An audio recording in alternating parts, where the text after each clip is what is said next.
இன்றே டவுன்லோட் செய்து உங்கள் ஃபேவரட் ஷோக்களை என்ஜாய் பண்ணுங்க. ஏன் சார் இப்படி பண்ணீங்க?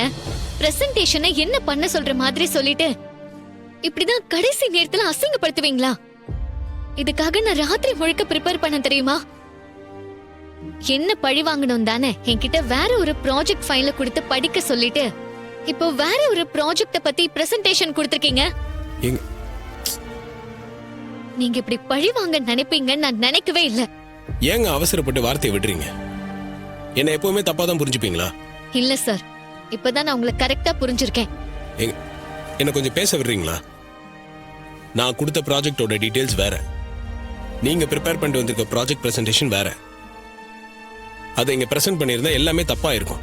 அதுக்காக தாங்க நான் ப்ராஜெக்ட்டை பிரசன்ட் பண்றேன்னு சொன்னேன். சார், அது நீங்க கொடுத்த ஃபைல் தானே, அப்புறம் எப்படி அதுல இருக்கிற ப்ராஜெக்ட் டீடைல்ஸ் மாறும்? முதல் நாள் லெட்டரை வச்சு அசிங்கப்படுத்துனீங்க, இன்னைக்கு ஃபைல மாத்தி அசிங்கப்படுத்துறீங்க, அப்படிதானே? ஏங்க, நான் கொடுத்த ஃபைல்ல இந்த டீடைல்ஸ் எல்லாம் எப்படி மாறுச்சுன்னு எனக்கு தெரியல.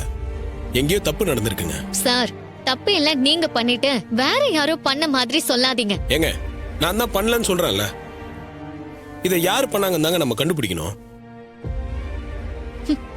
ஏங்க மேடம், கங்க்ராச்சுலேஷன்ஸ்.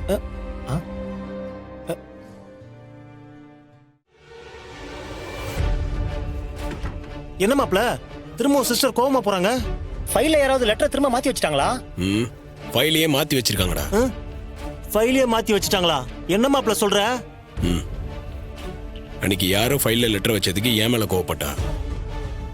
இன்னைக்கு ப்ராஜெக்ட் ஃபைல்ல எல்லா டீடைல்ஸும் மாத்தி வச்சிருக்காங்க. அதுக்கும் நான் தான் காரணம்னு என்ன தப்பா புரிஞ்சுக்கிட்டு கோவமா போறா. எப்போதான் இதெல்லாம் புரிஞ்சுக்க போறான்னு தெரியல. என்ன மாப்ள, உனக்கு எதிராக யார் இந்த வேலையெல்லாம் செய்யறாங்க? கம்பெனியவே இப்பதான் வாங்கியிருக்கோம், அதுக்குள்ள உனக்கு யார் இங்க எதிரி இருக்காங்க? எனக்கு ஒண்ணுமே புரியலையே மாப்ள. இவ்வளவு பேர்ல நம்ம யார் நீங்க எப்படி கண்டுபிடிக்கிறது? டேய், எல்லாரையும் எப்படிடா சந்தேகப்பட முடியும்? இதை வேற மாதிரி தான் விசாரிச்சு கண்டுபிடிக்கணும். மாப்ள, இந்த பிரச்சனையை வளர விடக்கூடாது, சீக்கிரம் கண்டுபிடிச்சாகணும். இல்லைன்னா சிஸ்டர் உன்னை வெறுத்தாலும் வெறுத்துருவாங்க.